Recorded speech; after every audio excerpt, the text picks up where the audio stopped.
नमस्कार दोस्तों। Impairment of assets under IAS 36 recording शुरू हो गई है। हाँ, रिकॉर्डिंग शुरू हो गई है। तो यहाँ पर हम क्या देखेंगे कि एक छोटा सा क्लास रिवीजन है। अगर किसी को भी ये हमारे एक अकाउंटिंग का कोर्स स्टार्ट, हम लोग उसकी सीरीज बना रहे हैं।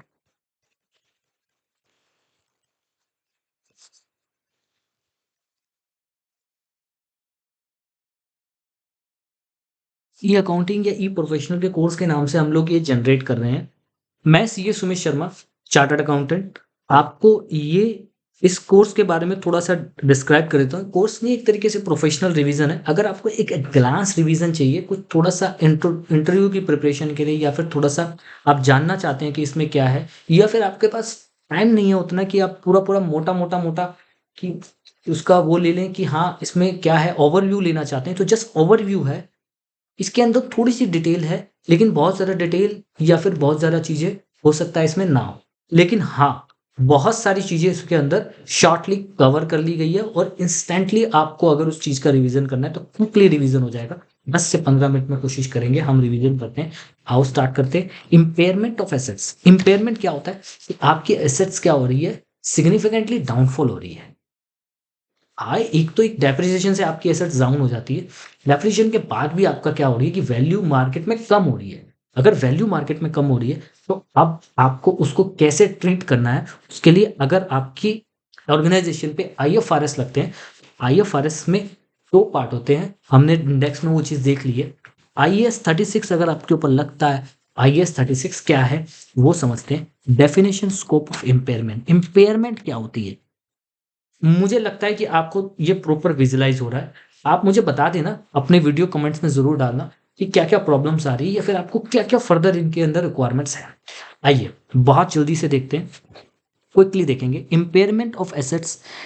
इम्पेयरमेंट कैसे? Assets comparing carrying amount of assets with its recoverable value amount. Recoverable amount कुछ नहीं होता, ये मार्केट वैल्यू एक तरीके से मार्केट होती है कि मार्केट में वो कितना चल रहा है। मतलब शॉर्ट में कहूँ तो मार्केट चल रहा है, लेकिन इसको निकालने का भी एक तरीका, which is higher of the fair value of cost of disposal और वैल्यू इन यूज। देखिए, एक तो होता है कि आपकी फेयर वैल्यू कितनी चल रही है मार्केट में, ठीक है। एक होता है कि आप इससे कितना अर्न कर लोगे, ठीक है। आप कितना अर्न कर लोगे, फेयर वैल्यू सपोज करो 100 रुपीज है, लेकिन आप कम से कम इससे 1000 रुपए कमा लोगे। तो विच एवर इज क्या होता है, हायर होता है हमारा, क्या होता है, रिकवरेबल वैल्यू अमाउंट, ठीक है। दूसरा पॉइंट, केयरिंग अमाउंट का मतलब क्या होता है, रिकॉग्नाइज वैल्यू जो होती है एसेट्स की, आपने deducting accumulated depreciation of impairment loss. आपने क्या किया है कि एक एसेट्स की वैल्यू ली। सपोज करो मैं इस बिल्डिंग में बैठा हूँ और इस बिल्डिंग की एक वैल्यू है, उस वैल्यू में मैंने डेप्रिसिएशन हटा दिया। डेप्रिसिएशन हटाने के बाद जो वैल्यू होगी वो मेरी होगी कैरिंग अमाउंट। उसके बाद impairment loss occur when carrying amount see the recoverable amount.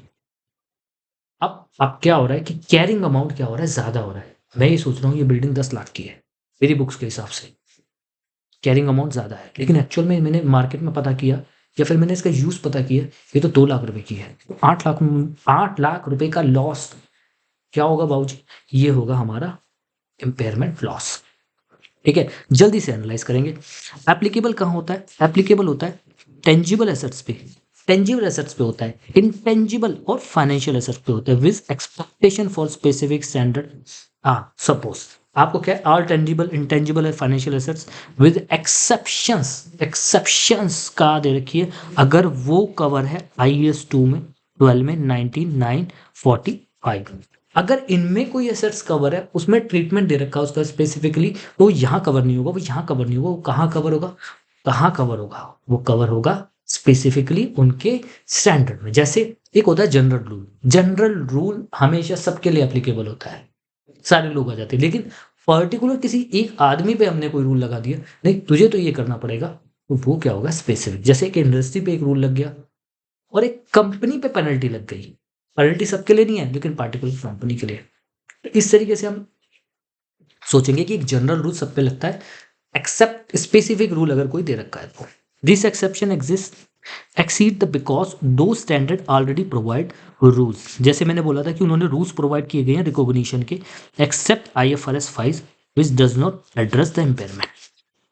इसमें IFRS 5 को बाहर कर दिया कि वो इम्पेयरमेंट के बारे में बताते नहीं, तो आप इम्पेयरमेंट के लिए उसको कवर कर लो, ठीक है। चलिए आइए, इंडिकेटर ऑफ इम्पेयरमेंट। इंडिकेटर्स कौन से होते हैं इम्पेयरमेंट के? आपको कैसे लगा कि मेरी एसेट्स की वैल्यू कम हो रही है, कैसे लगा? एक्सटर्नल इंडिकेटर, बाहर के कुछ लोगों ने आके बोल दिया। इंटरनल इंडिकेटर, अंदर वालों ने कुछ बोल दिया, बाहर वालों ने। Significant decline in assets market value beyond the normal depreciation, कोई सिग्निफिकेंट डिक्लाइन हुआ है। फिर changes in the technology, legal and market economical environment. सबसे पहले क्या है, कोई सिग्निफिकेंट चेंज हो गया। दूसरा, अब टेक्नोलॉजी चेंज हो गई है, हम जो टेक्नोलॉजी से यूज कर रहे थे एकदम चेंज हो गई। जैसे सपोज करो, पहले जो पढ़ाई होती थी ऑफलाइन से होती थी, वो प्रोजेक्टर होते हैं, प्रोजेक्ट बड़े बड़े प्रोजेक्टर ऐसे लगते थे, और उन प्रोजेक्टर के ऊपर लगाते थे और सॉफ्टवेयर लेते थे उनका और लिखते थे और प्रोजेक्टर पे आता था। उसके बाद जैसे ही टेक्नोलॉजी चेंज हुई, तो क्या उस प्रोजेक्टर की, उस सिस्टम की, उसकी वैल्यू रहेगी उतनी? नहीं। आज मैं लैपटॉप यूज करता हूँ, लैपटॉप यूज करने के साथ उसके साथ टैब वाला लैपटॉप यूज करता हूँ, पेन लेता हूँ, लिखता हूँ। कल को कोई और टेक्नोलॉजी अच्छी आ गई, तो मेरा ₹1,00,000 का लैपटॉप की वैल्यू क्या मार्केट में उतनी रहेगी? नहीं। क्या यूजफुल उतना रहेगा? भाई इससे जो आउटपुट कमाऊंगा उससे तो और ज्यादा अच्छा कमा सकता हूं, तो इसकी वैल्यू डाउन होती चली जाएगी। यानी टेक्नोलॉजी में चेंज, लीगली कोई चेंज आ गई, गवर्नमेंट ने बैन लगा दिया, ये वाला लैपटॉप नहीं चलेगा, क्या मैं यूज कर सकता हूँ? नहीं। कोई और यूज कर सकता है? नहीं। उसकी वैल्यू क्या हुई? Zero. Increase market interest rate return investment impact the document consulting value use. क्या होगा कि मार्केट में किसी तरीके का चेंज आया, इंक्रीज हो गया, रेट इंक्रीज हो गया, रिटर्न इंक्रीज हो गई, कोई और इन्वेस्टमेंट में रिटर्न इंक्रीज हो गई है, हमारी इन्वेस्टमेंट खत्म हो गई है। दूसरा, कि carrying amount of entity net assets exceeding the market capitalization. Carrying amount of the entity net assets exceeding the market capitalization से भी ज्यादा आपकी कैरिंग अमाउंट हो गई। कैसे हो गई? किसी भी तरीके से हो सकती है कि आपकी कैरिंग अमाउंट ज्यादा, मार्केट वैल्यू कम है। तो तीसरा पॉइंट, ये आपके एक्सटर्नल इंडिकेटर्स हो गए। उसके बाद internal evidence, physical damage, absolute the assets, मतलब आपका कोई फिजिकल डैमेज हो गया, मैंने यहाँ से एक मारा टूट गया। दूसरा, absolute the assets, assets absolute हो चुकी है। Adverse changes in the assets usage economic performance, आप उसे यूज तो कर रहे हो, लेकिन वो आपकी परफॉर्मेंस क्या हो रही है? एडवर्स होती जा रही है, नेगेटिव होती जा रही है। ये तो हमारे हो गए इंडिकेटर्स। उसके बाद एनुअल इम्पेयरमेंट टेस्टिंग, हम एनुअली क्या करते हैं, चेक करते हैं कि कहीं हमारी एसेट्स किसी भी तरीके से इम्पेयर तो नहीं हो गई। पहला, mandatory mandatory testing, not recoverable testing amount, NRV जो भी है, नेट रिकवरेबल अमाउंट, सॉरी मैंने नोट पढ़ लिया, नेट रिकवरेबल अमाउंट। तो पहला है mandatory testing, certain assets must be test for the impairment annually including the intangible assets, identifying the useful lives and goodwill business. ये सारी चीज़ें आएंगी, मैंडेटरी आपको करना पड़ेगा, गुडविल का वैल्यूएशन आपको मैंडेटरी करना पड़ेगा। इसमें किसी भी तरीके की अगर आइडेंटिफाइड यूज एसेट्स है, आपको एनुअली चेक करनी पड़ेगी, ठीक है। दूसरा, ensure that the potential impairment recognition timely manner, आप पोटेंशियल रिकॉग्नाइज करोगे इम्पेयरमेंट को। उसका एनआरवी डिफाइन की जाती है, higher of the fair value less cost of disposal, जो भी आपकी फेयर वैल्यू है उसमें से कॉस्ट ऑफ डिस्पोजल माइनस कर दो। Fair value less cost of disposal, the price respect the selling of assets and ordinary transaction minus the direct disposal cost. अगर कोई डिस्पोजेबल कॉस्ट भी आपकी आ रही है तो वो माइनस कर दो। उसके बाद value in use, calculate the present value future cash flow expected from the asset. जैसे हमारे पास, हम हर महीने 100 रुपये, 1000 रुपये, ₹1,00,000 कमाएंगे, साल में 12 लाख रुपए कमाएंगे, फिर 10 साल में 1,20,00,000, उसका टाइम वैल्यू आज की डेट में कितना होगा वो निकालेंगे, NRV हो जाएगा। उसके बाद cash generation unit, CGU, define और आइडेंटिफिकेशन कैसे? Cash generating unit is a smallest identifiable group of assets. देखो मैं सबसे पहले क्या करता हूँ, इसके पॉइंट्स हैं कुछ, जैसे कि मेरे पे पॉइंट्स कितने कवर हो गए। सबसे पहले इसकी डेफिनेशन, स्कोप, इंडिकेटर्स क्या होंगे, एनुअल इम्पेयरमेंट क्या होगा, कैश जनरेटिंग यूनिट्स। जैसे हमने पहले बात किया था कि या तो वो जो एसेट्स है उसकी मार्केट वैल्यू या वैल्यू इन यूज, तो वो एसेट्स मेरे लिए कैश जनरेट कर रही है या नहीं, या वो एसेट्स मेरे लिए कैश जनरेटिंग यूनिट है या नहीं, ये पता लगाएंगे। Definition, cash generating unit smallest identifiable group of assets होता है जो जनरेट करता है कैश फ्लो को लार्जली इंडिपेंडेंट अदर एसेट्स। जैसे ये अकेला एक लैपटॉप कैश जनरेटिंग यूनिट है। इस लैपटॉप से, इस पेन से, इस कैमरे से, और मैं क्या कर रहा हूँ, एक ग्रुप ऑफ एसेट्स से मैं क्या कर रहा हूँ, एक वीडियो बना रहा हूँ, वो डाल रहा हूँ, आप लोग देख रहे हैं। यूट्यूब मुझे पैसा अभी तो नहीं दे रहा, लेकिन आगे जाके पैसा देगा। फिर उसके बाद आप लोगों में से कई लोग ये कहेंगे कि मुझे इसका पेड, आप मुझे पेड दे दो कि मेरे को सारे के सारे चैप्टर्स एक साथ मिल जाए, सारे के सारे हमारे IFRS इंड AS एक साथ मिल जाए। तो ये एक कैश जनरेटिंग यूनिट है। दूसरा point, CGU should be identified consistently over the period of unless justified changes is occur। तो आइडेंटिफाइड किया जाएगा over a period of time. हम बार बार जनरेट चेक करेंगे कौन कौन से हमारे CGU हैं, और कोई भी अगर उसमें चेंज आ रहा है, अगर जस्टिफाइड चेंज है तो हम उसे चेक करेंगे। Recoverable amount measurement, if calculating recoverable amount for the individual asset is not feasible. अगर आप इंडिविजुअल एसेट्स का रिकवरेबल अमाउंट, जैसे मेरे कैमरे का अमाउंट, मेरी लाइट का अमाउंट, मेरे लैपटॉप का अमाउंट, पेन का अमाउंट नहीं पता लग पा रहा है, तो हम क्या करेंगे, रिकवरेबल अमाउंट CGU को लेंगे। Ensure that the impairment is assessed at the appropriate level engagement aggregation. मतलब क्या करेंगे, जितना भी इम्पेयरमेंट ऑफ एसेट्स है हम उसे एग्रीगेट करेंगे सभी एसेट्स में, अगर हमने ग्रुप ऑफ एसेट्स का ले लिया है तो। Anyhow accounting treatment of impairment loss, क्या करेंगे अकाउंटिंग ट्रीटमेंट। अगर NRV is less than the carrying amount the impairment loss must be recognize immediately. NRV कम हो गई है आपके कैरिंग अमाउंट्स में, एकदम करो। And carrying amount is adjust to reflect the recoverable amount in the statement of financial position. आपको statement of financial position में दिखाना होगा। उसके बाद impairment loss recognise in the profit and loss account statement. मतलब आपको क्या है कि स्टेटमेंट जो आपकी है फाइनेंशियल पोजीशन की, जो बैलेंस शीट है उसमें दिखाओ, और प्रॉफिट एंड लॉस अकाउंट में दिखाओ। जनरल एंट्री क्या पास होगी अंडर द कॉस्ट मेथड। अगर कॉस्ट मॉड्यूल है तो डेबिट करेंगे इम्पेयरमेंट लॉस और एसेट्स को क्रेडिट कर देंगे। अंडर द रिवैल्यूएशन मेथड है तो आप क्या करोगे, रिवैल्यूएशन सरप्लस जो आपका आ रहा है उसको डेबिट करोगे, इम्पेयरमेंट लॉस को डेबिट करोगे और एसेट्स को क्रेडिट कर दोगे। ठीक है। अगला point, depreciation on the allocation of impairment loss. Impairment loss अगर आ रहा है उस पर डेप्रिसिएशन कैसे देंगे, adjust depreciation post impairment. Post impairment यानी इम्पेयरमेंट के बाद डेप्रिसिएशन हम एडजस्ट करते हैं। After the recognition of impairment loss depreciation should be recalculated based on the new carrying amount, estimated reducible value or remaining useful life.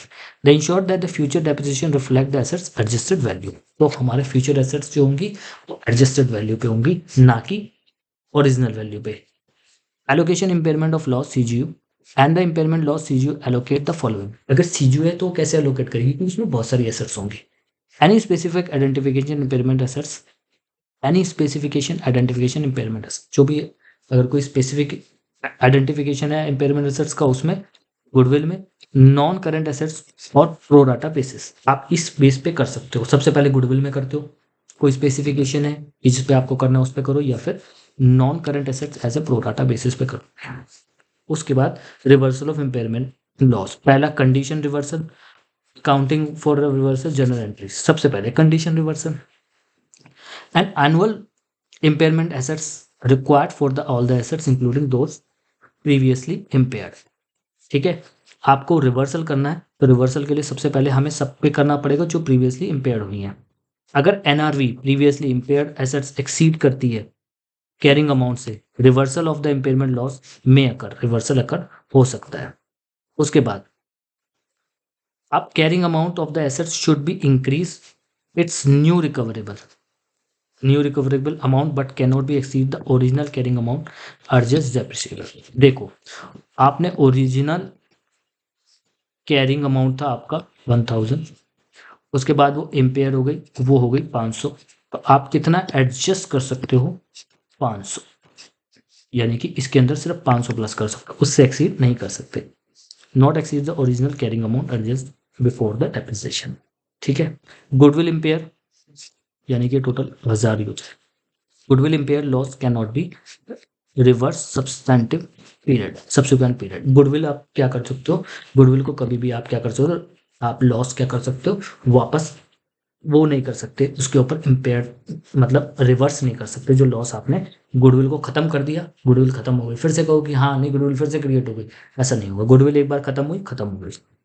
Journal entry क्या करेंगे, under the debit कर देंगे assets को, recovered impairment loss, फिर under the revaluation में debit कर देंगे और रिवैल्यूएशन सरप्लस को क्रेडिट कर देंगे। इस तरीके से हमारा जो इम्पेयरमेंट वाला वो है IAS 36 कंप्लीट होता है। आई होप आपको समझ में आया होगा। अगर किसी भी तरीके के कोई भी क्वेश्चंस, कोई भी डाउट हो, आप कमेंट बॉक्स में भी लिख सकते हैं, आप मुझे भी रीच कर सकते हैं, मेरे चैनल पे रीच कर सकते हैं। आप अपना नंबर, आप मुझे पर्सनली मेरा नंबर लिख सकते हैं। नंबर पे आप क्या कर सकते हैं, कंफर्म कर सकते हैं कि क्या क्या चीज़ें हमें और इसमें आपको रिक्वायरमेंट है, क्या और अच्छे से आपको बता सकते हैं, या फिर आपको डिटेल में आपको ये चाहिए, पूरा का पूरे वीडियोज़ एक साथ चाहिए, आप ले सकते हो। मैं आपसे डिटेल में डिस्कस कर सकता हूँ। ये हमारा नंबर है 9958312016। ये सुमित शर्मा, इस पे आप बात कर सकते हो और जो भी क्वेरीज आपकी आएंगी आप उसे रिजॉल्व करा सकते हो। Thank you.